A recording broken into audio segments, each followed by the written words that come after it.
Palpu doctor പരീക്ഷ പാസ്സായി.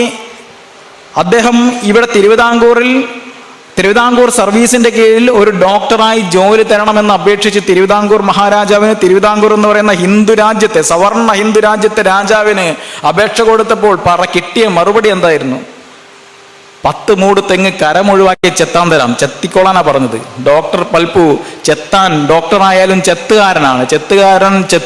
ചെത്തുക എന്ന് പറഞ്ഞ് ചെയ്യാൻ മാത്രമാണ് അവൻ അർഹതയുള്ളത് എന്ന് കരുതുന്ന ഒരു നാട്.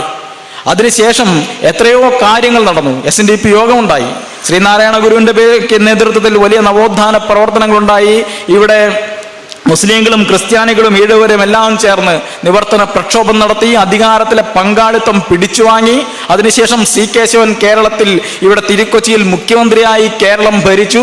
ഇങ്ങനെയെല്ലാം എത്രയോ സംഭവങ്ങൾക്ക് ശേഷവും ഈ 21-ാം നൂറ്റാണ്ടിൽ ഒരു ഈഴവനായ വ്യക്തി മുഖ്യമന്ത്രി ആയിരിക്കുന്ന സമയത്ത് അദ്ദേഹത്തോട് പറയുന്നത്, അദ്ദേഹം ആക്ഷേപിക്കപ്പെടുന്നത് എന്തിന്റെ പേരിലാണ്?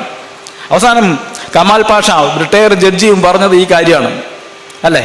നാളികേരം വെട്ടിക്കൊണ്ടുവന്ന കാശല്ല ഇവിടെ പാലം പണതെന്ന് പറഞ്ഞ് അവിടെയും വരുന്നത് ഈ ജാതീയമായ ആക്ഷേപമാണ്. അതായത് പിന്നാക്കക്കാരനെ ആക്ഷേപിക്കുന്നത് പോലും ജാതിയുടെ പേരിലാണ്.